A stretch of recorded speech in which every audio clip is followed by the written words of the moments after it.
Bensinger. Thanks for doing this. We certainly appreciate it. Let's start one more time. Okay. Me a little higher there? Yeah. Okay. Great. Okay, anytime. Well, Mr. Bensinger, thanks very much for the opportunity to do this. Been looking forward to it. I'd like to begin, always ask the laureates at the outset about growing up. What were some of the values that you picked up as a young person that set you on your way? I think family was a key value. Thinking about my brothers and my parents, my grandparents. I think in school, a sense of challenge. I felt natural, working hard, and I was motivated to do that in academics and in sports, and I enjoyed both of those activities. What did your parents do? Well, my father was in business, a kind of a traditional family business that has been in our family for 4 or 5 generations. And he was president of Brunswick Corporation. Then it was Brunswick Balke Colander Company, a real small company. And my mother was a very active, energetic mother and social being. She loved to dance, she loved to go to parties, but she also gave a good deal of her time to civic organizations, charitable work, to the Girl Scouts, to the Riverview Ramble, to the United Charities, to the Lyric Opera, the Field Museum. And she did this with interest. She became active in those organizations, but I didn't sense it was just to show that she was busy in the community. She took an interest in other people. When I went away to school, I went to a preparatory school, which did have a big impact on me, and I'm grateful to that school, Phillips Exeter Academy. I got involved in some service work and continued to do that at Yale University, starting to work with people that were handicapped with cerebral palsy or muscular dystrophy, and spoke on Monday nights to this group of 8 or 10 or 12 people. And I didn't have a course outline and didn't have a master's degree or wasn't involved even in social work, but I felt good about that activity, and it probably set a pattern for me to be aware of a larger community around me and around where I was living. Set you on a path toward eventual public service. Yes, it did. I worked for 10 years for Brunswick and then left, never to return, but to work in a different career path that involved criminal justice, law enforcement, corrections, rehabilitation, and more recently in employee assistance program and helpline services. I'm curious about how you departed from the family business to go into starting into law enforcement and public safety and corrections. I'm curious as to how that happened. It happened because the governor-elect in 1968 was Richard Ogilvie. Okay. And Dick Ogilvie had gone to Yale, and I heard him speak. I wasn't active in politics, and I hadn't been really involved at all. But in 1968, during the campaign, I went to a couple of meetings, heard him speak, and he recruited 18 different people, mostly businessmen, after the election to prepare for his state government. And I became one of the members of the transition task force. And I took a 1.5-month leave of absence from Brunswick, thinking that I would then go back. But the challenge I found, the people I met, the opportunities to make change with Dick Ogilvie's leadership was an easy decision. And I did become an administrative assistant in the Department of Public Safety, one of 700 or 800. And if you'd have asked me if I was planning to go on to DEA or to be the head of the prison system or the Chicago Crime Commission, I would have said, you've got to be kidding. But I did find the challenge of what needed to be done very great. I turned in a report which was given to the incoming director of the Department of Public Safety, Herb Brown. And Director Brown said to the governor, look, this Bensinger has been studying this for 2 months. He's given us a lot of recommendations. I'd like him be my administrative assistant, and I accepted. Dick Ogilvy was such an innovator in state government. He's been called the father of modern Illinois government. What was it like to be in his administration? Wonderful. He was the best CEO I've ever worked for, and that includes lots of presidents and attorney generals. But he was very clear in his direction.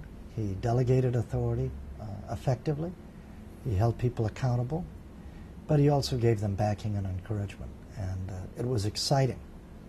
In the corrections field and the public safety field, we were coming out of the dark ages, really. And there were other people my age. I was 32 at the time. And John McCarter and George Ranney and Dan Carney and Brian Whalen and a host of other individuals were also involved in leaving their occupations and going into state government at the same time. Dick Ogilvy's administration is known for the innovations and the reforms that it instituted, particularly in the Department of Corrections. You said that it was coming out of the dark ages. What was corrections like when you came there? Well, it was not really up to the 20th century, or certainly 1968.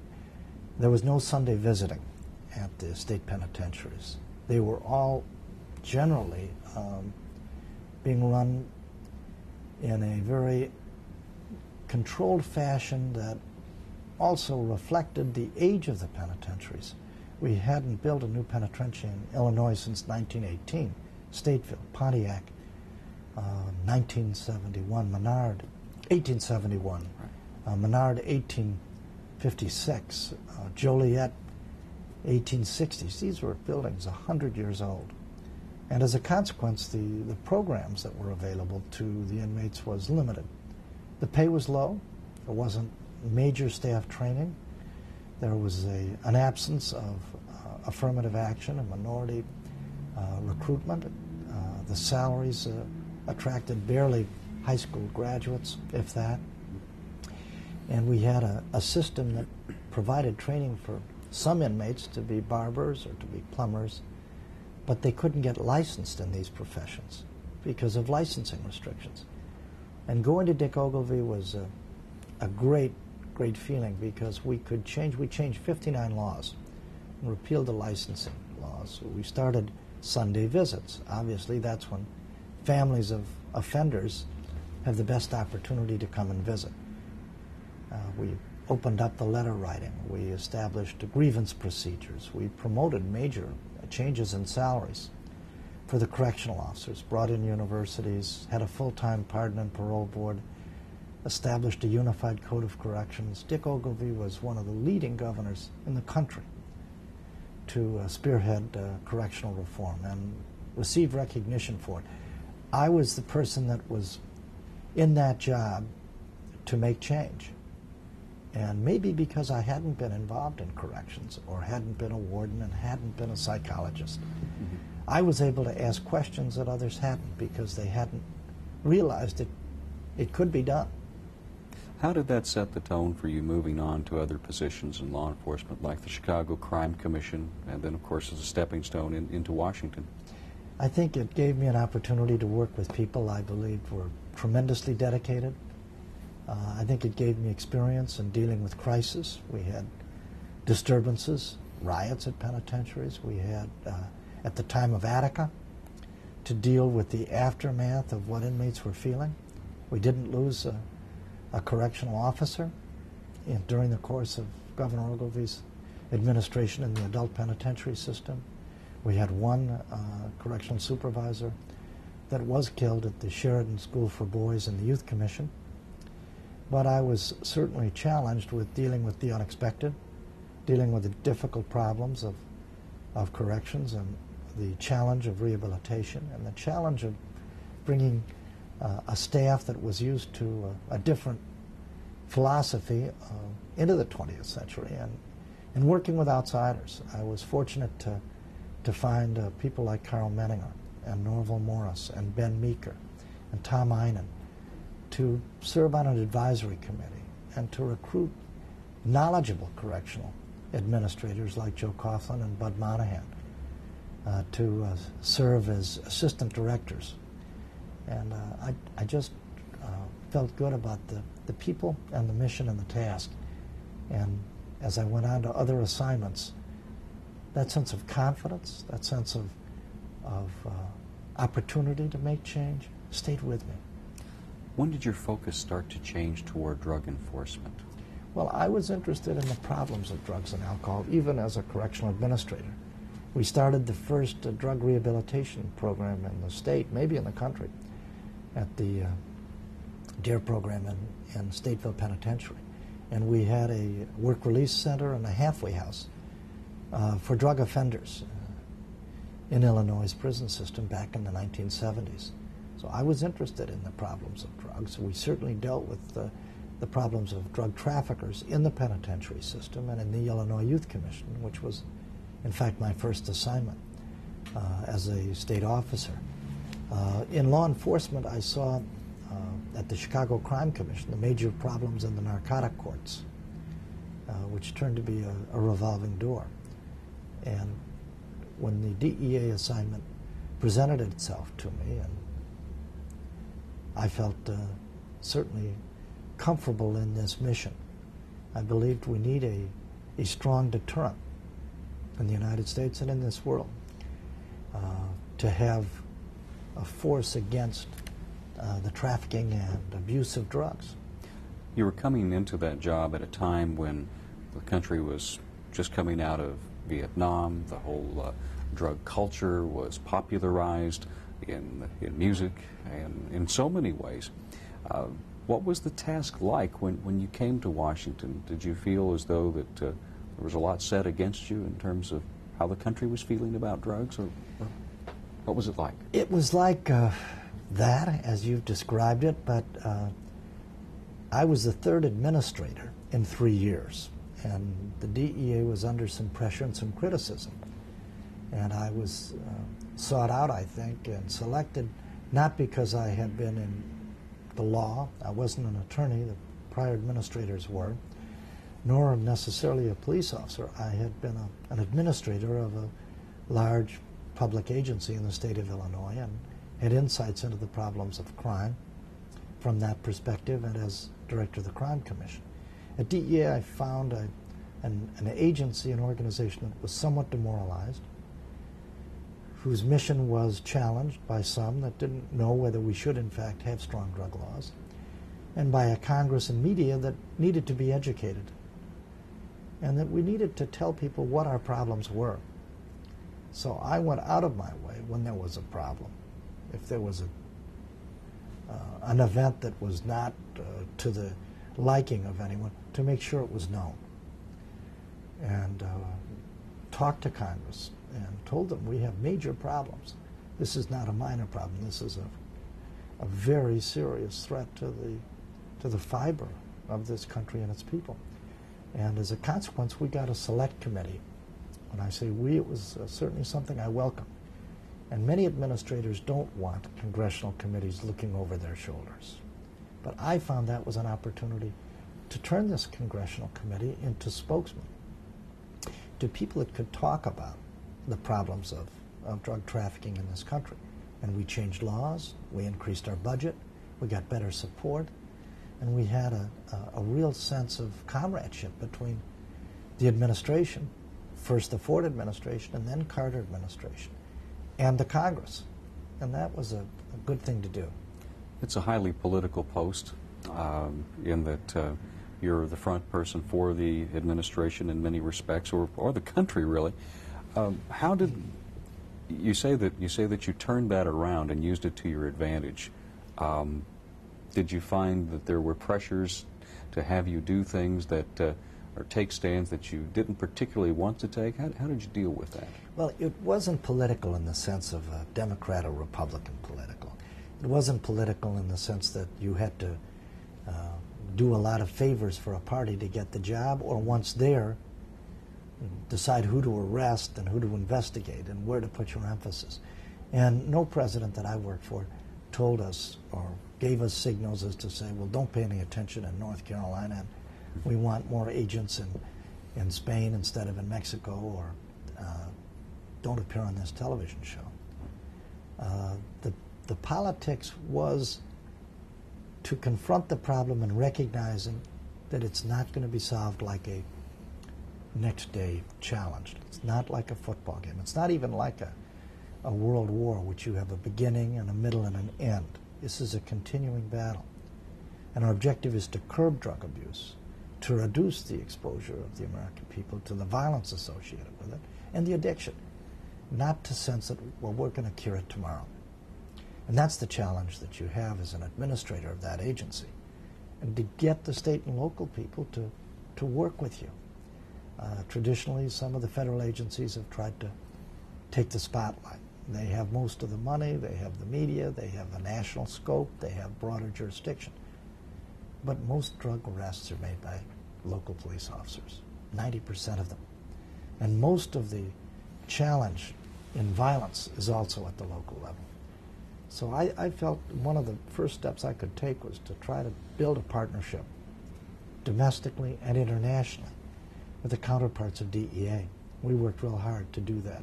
Had conferences with their chiefs and with their commanders, and put task force together in the cities, and recruited cooperation from the international community, providing training, providing meetings, providing equipment, providing expertise. And this was one of the major missions that I thought needed to be done. What describe, if you will, the challenge in working beyond the borders of the United States, because you're dealing with entirely different governments, entirely different political points of view, different political realities all the way around. What sort of diplomatic skills had to be exercised in that? Considerable, Jack, because I think the United States, at least in the 1970s and 80s, wanted to blame the drug problem on foreign countries.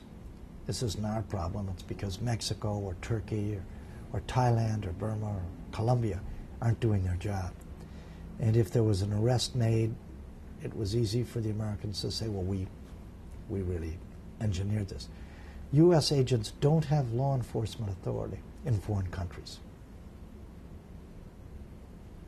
We can provide intelligence, we can provide support, we can provide equipment, we can provide cooperation, and we need to do all of that.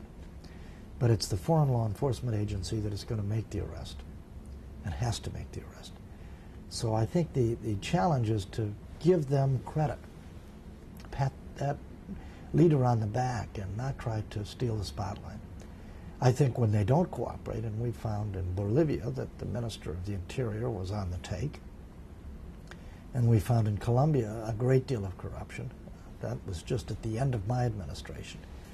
That you then have to see the State Department take a higher role. And if they're unwilling to do that, that's unfortunate. That was one of the frustrations of that job, and one of the frustrations even today in international drug law enforcement. They just had an election change in Colombia, and I'm looking for improved results to come as a result of it. But if the State Department says, well, narcotics is not the top of our agenda, it's having a vote at the UN Security Council or in the national meetings that take place, international meetings that take place at the UN, as compared to saying, if you don't cooperate with us on narcotics, we're not going to buy your products and we're not going to support you. Then you have problems.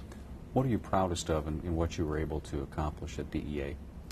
I think generally a reduction in heroin. The overdose death rate was running about 2,000 a year. The tonnage of imports was about 6 or 7 tons, and that dropped to an overdose death rate of less than 800, and imports of perhaps 1.5 tons. The number of addicts was cut by 40 to 50%.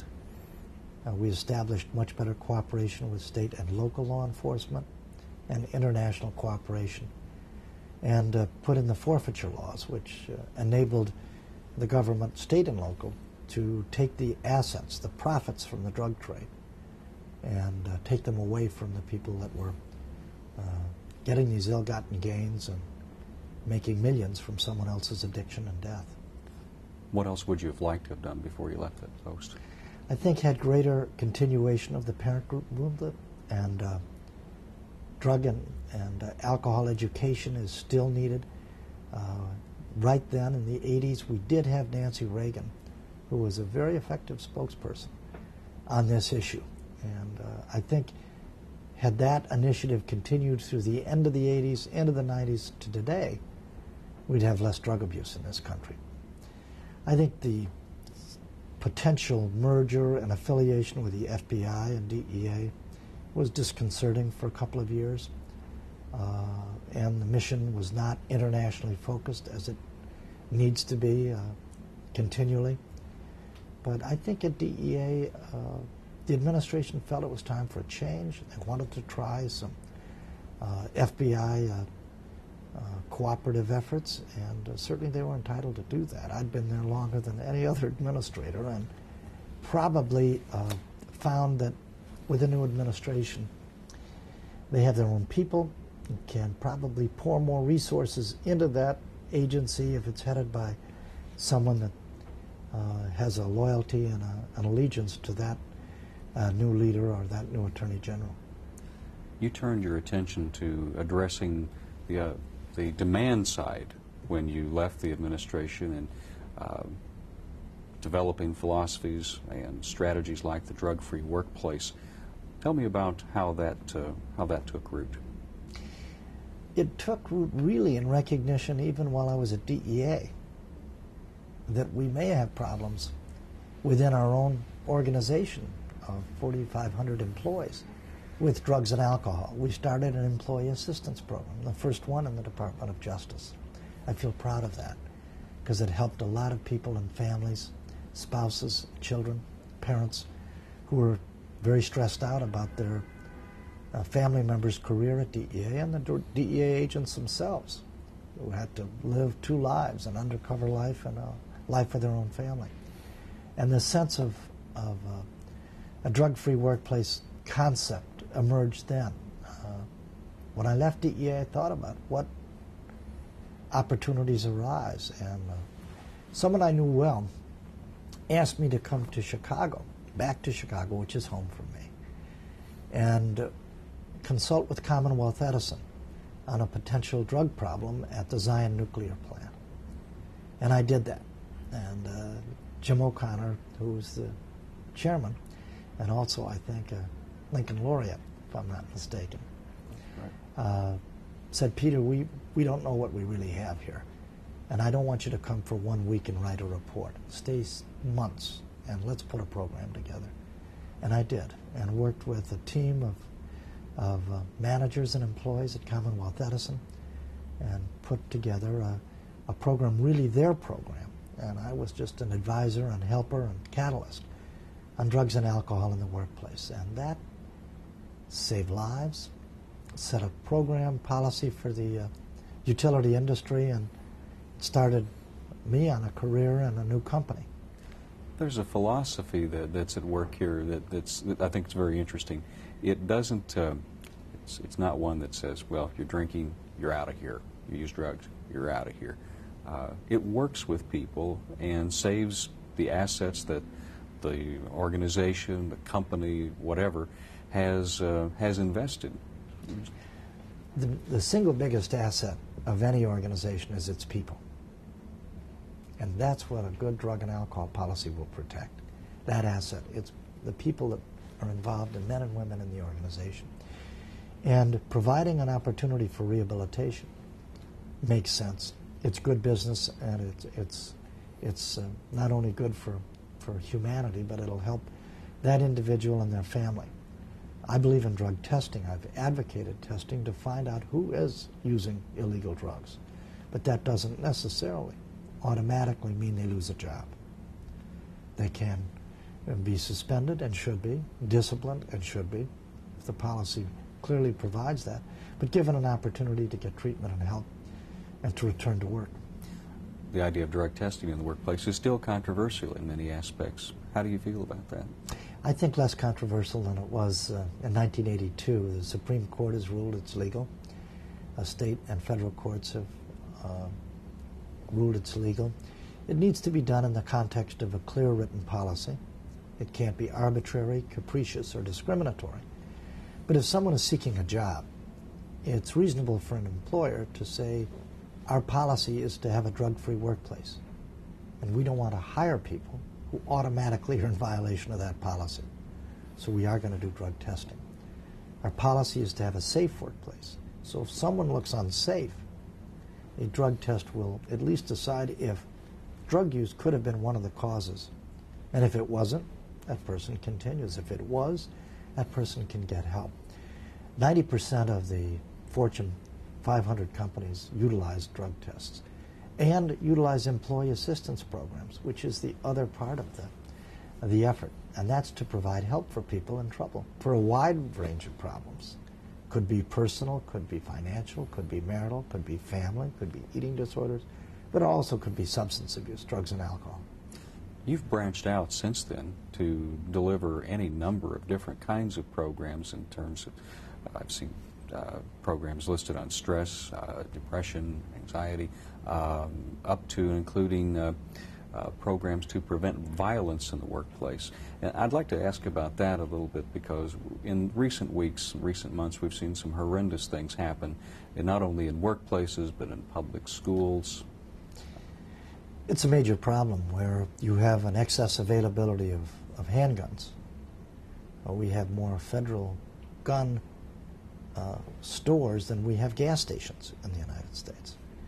And I'm not on a crusade necessarily on gun control alone, but I won't resist the opportunity to say I think we need more of it. And I think that handguns are a major problem, particularly in the hands of people other than law enforcement officers, and I'm talking about parents and children, and employees. I think in terms of violence in the workplace, that's an exponent of some of the frustration and stress and anxiety that comes about when there's a loss of communication, either at home or at work. And our company, Bensinger DuPont, doesn't provide treatment per se. We don't run and operate a rehabilitation center, and we don't operate a drug testing lab.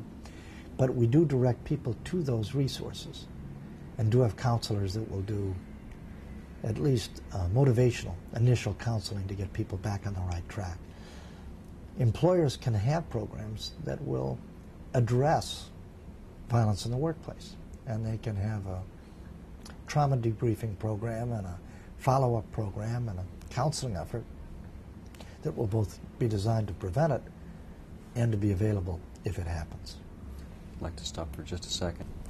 We were talking about prevention of violence in the workplace. There are strategies that companies can use to defuse situations well before it actually escalates into any sort of incidents of violence or problems.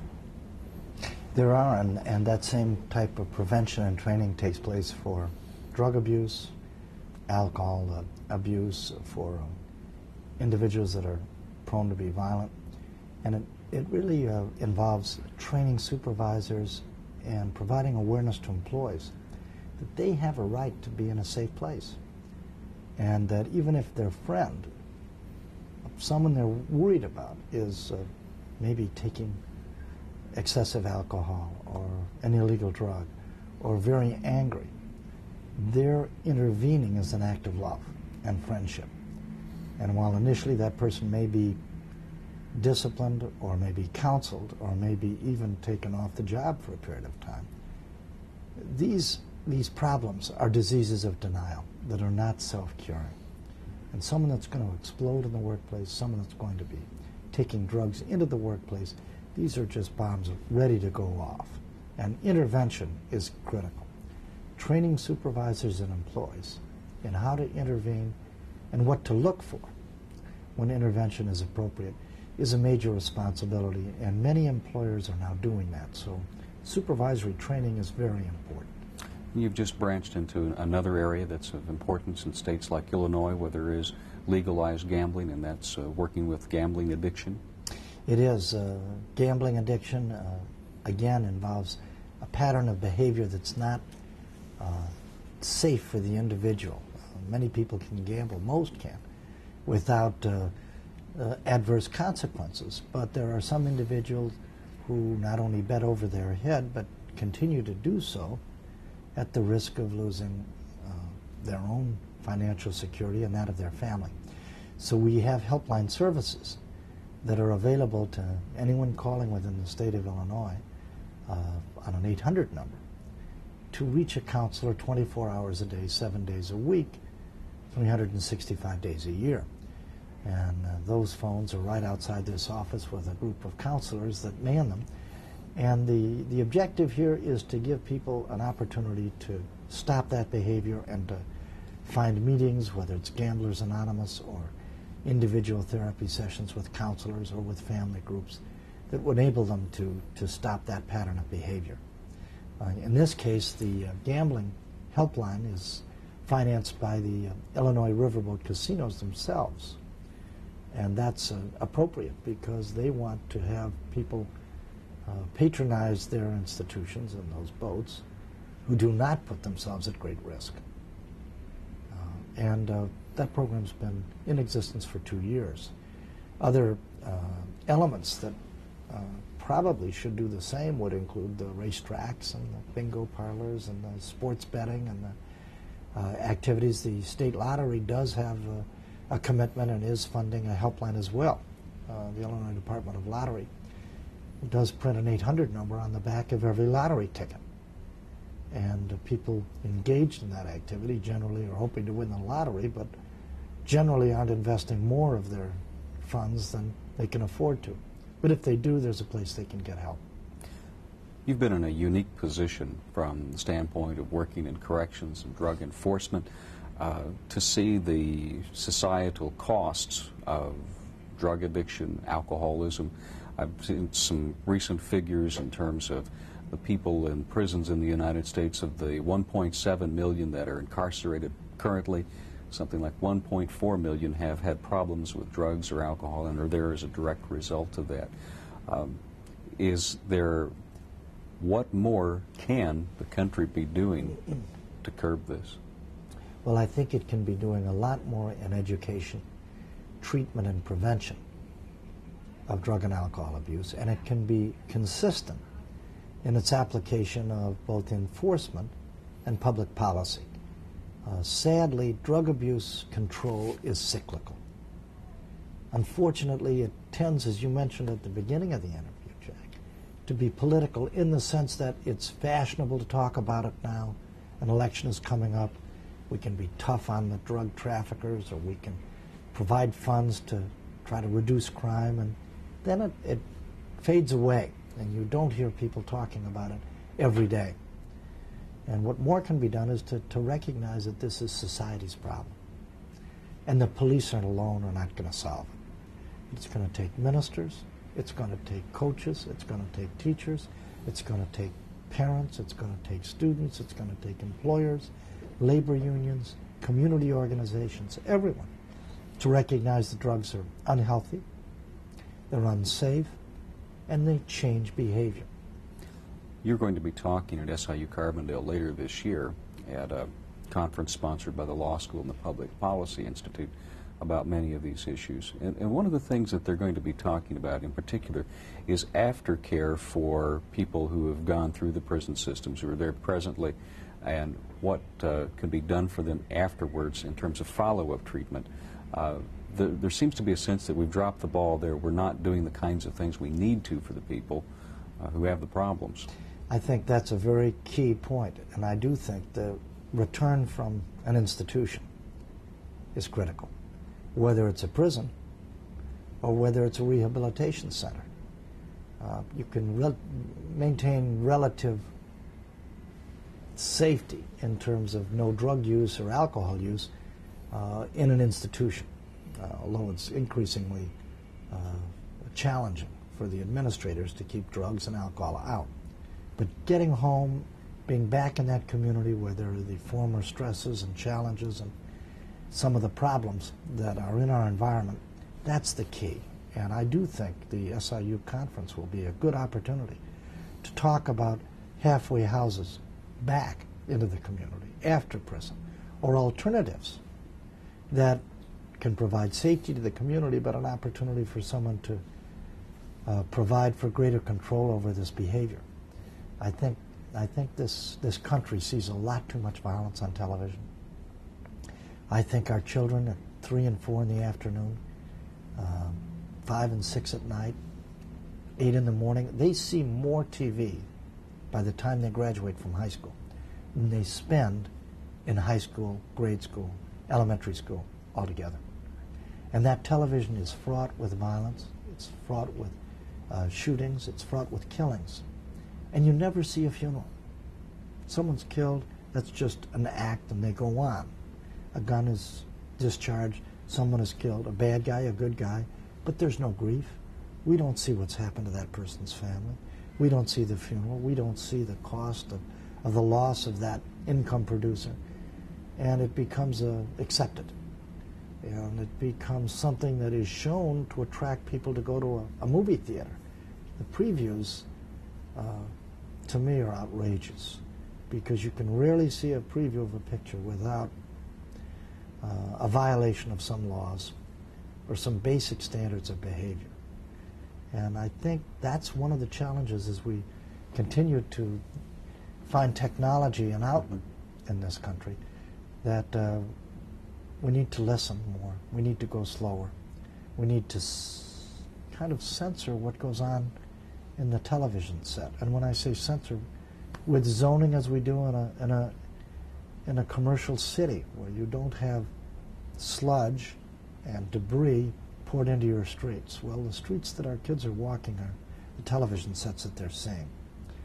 And I worry about drug and alcohol abuse and violence, because it is also a factor in life as we see in our entertainment industry. I worry about it because we have families that are dual income families. We have parents that may not spend as much time as they need to seeing what their children do, listening to their children, talking to them. We'll have challenges because even in our schools, we're finding guns and violence and drugs and alcohol. And we're seeing a generation that is growing up with trying to experiment and trying to test their vulnerability. And the tools they test with now are guns and drugs and alcohol and sex and cigarettes, all of which are pretty unhealthy. Your advice to parents? Learn about these.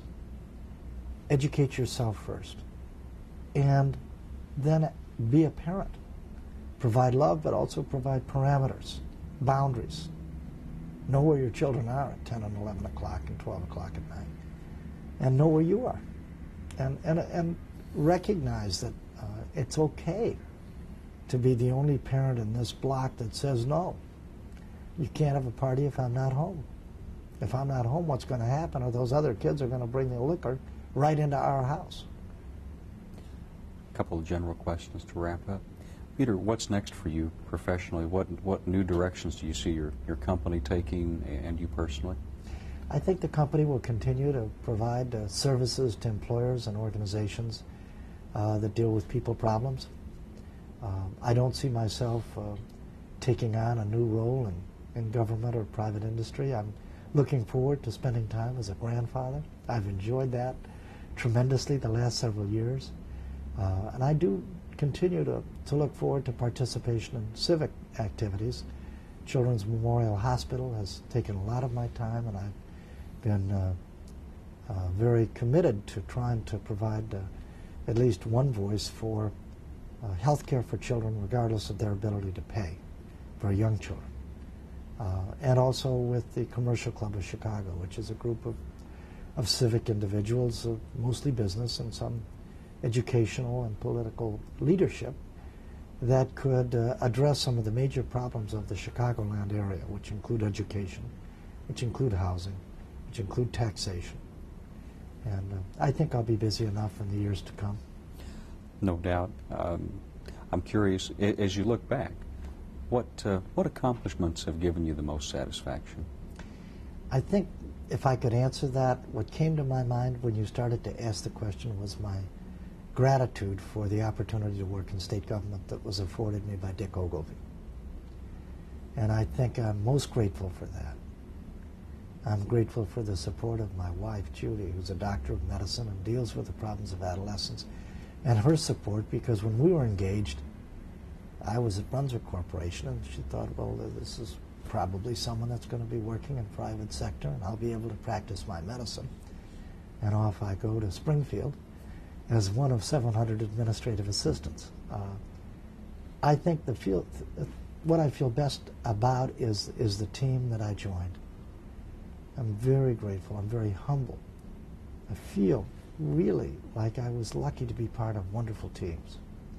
Dick Ogilvy's team, the team at the Department of Corrections with dedicated individuals, the team at the Drug Enforcement Administration, and the team here at Bensinger DuPont. We've got wonderful counselors that care about people. And somehow or other, it's just worked. In specific assignments, I could give you a laundry list of laws that we've passed or crooks that we've put in jail and the Pablo Escobars and things like that. But really, what I feel best about is that relationship and that sense of teamwork and common mission. What was your reaction when you learned that you'd been nominated for the Lincoln Award? Shock, surprise. I'd been to some Lincoln dinners. I was honored by that because I'm an Illinois native. I grew up in Chicago, and I've really lived most of my life in Illinois and thought about it as home. And it's an award that I've seen others receive that I've respected.